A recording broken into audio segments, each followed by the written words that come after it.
નમસ્કાર, હું કુલીન ગુજરાત ન્યૂઝમાં આપનું સ્વાગત કરું છું। સૌપ્રથમ જોઈએ મુખ્ય સમાચાર।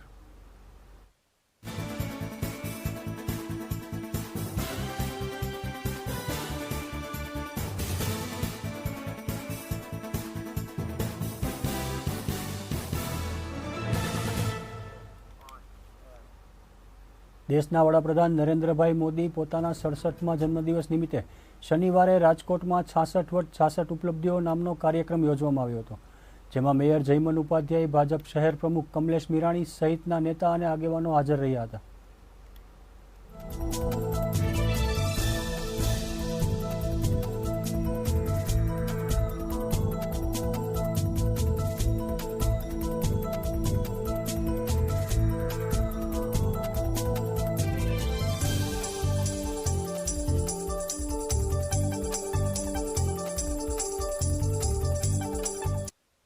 अनोखो અને નવી જ ભાત પાડતો કાર્યક્રમ આજે પ્રધાનમંત્રી શ્રી નરેન્દ્ર મોદીજીના જન્મદિને આયોજિત કરવામાં આવ્યો છે।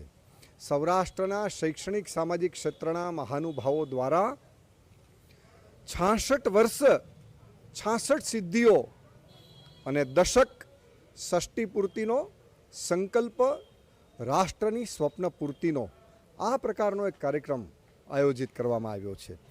નરેન્દ્રભાઈના અનેકવિધ કાર્યો, સિદ્ધિઓ, યોજનાઓની માંથી અમારા સંશોધકોએ 1 મહિનો મહેનત કરીને 66 જેટલી સિદ્ધિઓ તારવેલી છે।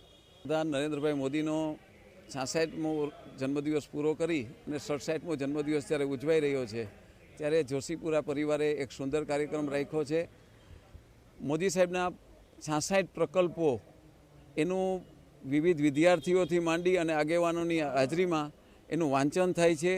લોકો એ જીવનમાં ઉતારવા માટે પ્રયત્ન કરે છે, લોકો એનાથી માહિતગાર થવા માટે પ્રયત્ન કરે છે। આ એક ખૂબ સારો પ્રયત્ન જોશીપુરા પરિવાર દ્વારા કરવામાં આવ્યો છે। આજના દિવસે ભારતના વડાપ્રધાન નરેન્દ્રભાઈ મોદીને બધાએ જન્મદિવસની ખૂબ ખૂબ શુભકામના પાઠવી છે। આ એક સુંદર કાર્યક્રમ છે અને દેશ જ્યારે એમના નેતૃત્વમાં ખૂબ આગળ વધી રહ્યો છે અને સમગ્ર વિશ્વમાં ભારતની એક અલગ પ્રકારની ઓળખ ઉત્પન્ન થઈ છે, ત્યારે સ્વાભાવિક છે કે નરેન્દ્રભાઈમાં બધાને રસ હોય, એટલે જ આટલા બધા વિદ્યાર્થીઓ અહીંયા જોડાના છે। વિદ્યાર્થીઓ પણ ખૂબ સારા વિચારો લઈ આવ્યા છે, સારી યોજનાઓ છે નરેન્દ્રભાઈની, ઘણી આની ખબર પણ ન હોય એવી યોજનાઓ લઈ અને અહીંયા વાંચન કરે છે। આ કાર્યક્રમને પણ શુભકામના પાઠવું છું અને મોદી સાહેબ માટે પરમ કૃપા પરમાત્મા પાસે પ્રાર્થના કરું છું।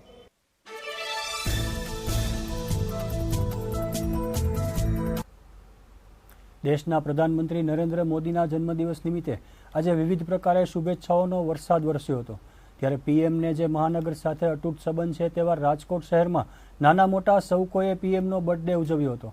આ જ રીતે આજે અહીંની વિરાણી મુક બધિર શાળામાં પંડિત દીનદયાળ ફાઉન્ડેશન દ્વારા મોદીનો બર્થડે ઉજવાયો હતો।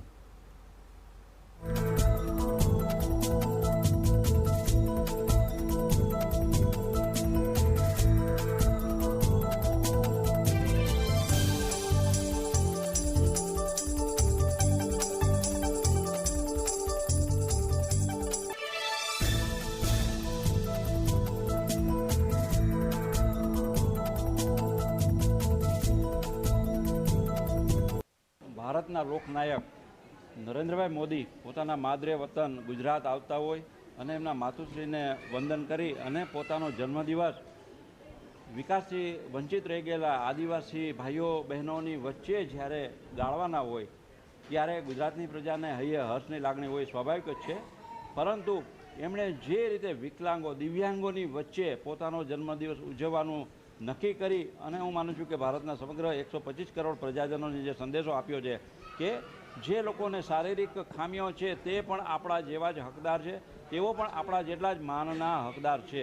અને મને લાગે છે કે માનનીય વડાપ્રધાનશ્રીના આ સંદેશાને ગુજરાતની પ્રજાએ ઝીલી લીધો છે। આજે રાજકોટ ખાતે પંડિત દીનદયાળ ઉપાધ્યાય ફાઉન્ડેશન દ્વારા આયોજિત વિકલાંગો, દિવ્યાંગો વચ્ચેના એક કાર્યક્રમમાં વિરાણી બેરામુંગા શાળાના બાળકો તથા અંધ મહિલા વિકાસ ગૃહના બહેનો સૌએ સાથે મળી અને જે હરખભેર, જે આનંદ અને ઉલ્લાસ સાથે નરેન્દ્રભાઈના જન્મદિવસની ઉજવણી કરી હું માનું છું કે એ દેવોને પણ દુર્લભ કહી શકાય એવું એક નરેન્દ્રભાઈ પ્રત્યેનું ગુજરાતની પ્રજાના હૈયામાં જે સન્માન છે, જે લાગણી છે, પ્રેમ છે, એને એક પ્રતિનિધિ સ્વરૂપ